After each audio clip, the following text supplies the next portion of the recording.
बिहार के शिक्षा मंत्री ने पढ़ा तो बताया, स्वामी प्रसाद मौर्य ने पढ़ा तो बताया, साहब कांशीराम ने पढ़ा तो बताया, बाबा साहब अंबेडकर ने पढ़ा तो बताया। अगर बाबा साहब पढ़े ना होते, बाबा साहब अगर दुनिया के विद्वानों में एक ना होते, तो बाबा साहब को कैसे पता चलता कि मनुस्मृति में क्या है, वेद में क्या है, गीता में क्या है, रामायण में क्या है। और पढ़ लेना आप लोग भी बाबा साहब अंबेडकर को, उन्होंने ग्रंथों के ऊपर जो लेख लिखा है, क्या लिखा है इस विषय में, मैं अपने मुंह से नहीं इस बात को दोहराऊंगा, लेकिन उन्होंने जो बातें लिखी हैं वो अगर बहुजन समाज सुन लेगा तो शायद या तो वो सुधरेगा या फिर बाबा साहब को गाली ही देगा। बाबा साहब ने अपनी पुस्तक में लिखा, इन तमाम धार्मिक ग्रंथों को डायनामाइट से उड़ा देना चाहिए। उनकी पुस्तक का कोट कर रहा हूं मैं आपको, ये उन्होंने लिखा है।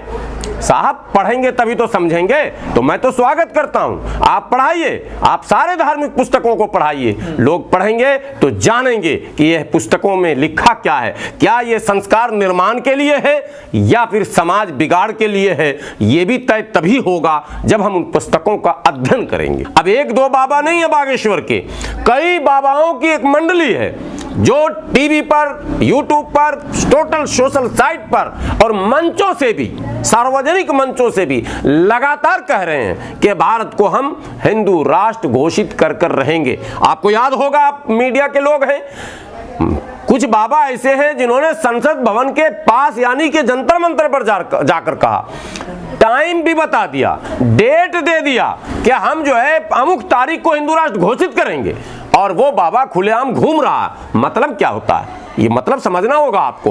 कोई ये कहे कि मैं नहीं मानता संविधान को, मैं हिंदू राष्ट्र घोषित करूंगा, और वो आजाद घूम रहा है, इसका मतलब सत्ता पर बैठे लोग भी हिंदू राष्ट्र को मौन स्वीकृति प्रदान कर रहे हैं, और बहुजन समाज के लोग खामोशी से अगर बैठे तमाशा देख रहे हैं, तो याद रखो तमाशा देखने लायक भी तुम नहीं रह पाओगे। ये तो आप बाबा की बात बता रहे हैं। जो कोई बीमारी जो शुरू होती है, अगर समय पर उसका इलाज न किया जाए तो वो नासूर बन जाता है, नासूर, वो फिर लाइलाज हो जाता है, फिर उसका इलाज फिर उसका मुमकिन नहीं होता, संभव नहीं होता है, डॉक्टर जवाब दे देता है। आज जिस दौर पे हम गुजर रहे हैं, केंद्रीय मंत्री गिरिराज सिंह का बयान आता है और वो बयान देते हैं कि हिंदू राष्ट्र जो है हमारा भारत है, ऑलरेडी है, वो ये कह रहे हैं। और कई राज्य के मंत्री कहते हैं कि हिंदू राष्ट्र बनेगा, बनाएंगे। मतलब आप गणतंत्र दिवस पर झंडा क्यों फहरा रहे हैं? आपने तो अपने कार्यालय पे झंडा 70 सालों तक नहीं फहराया था।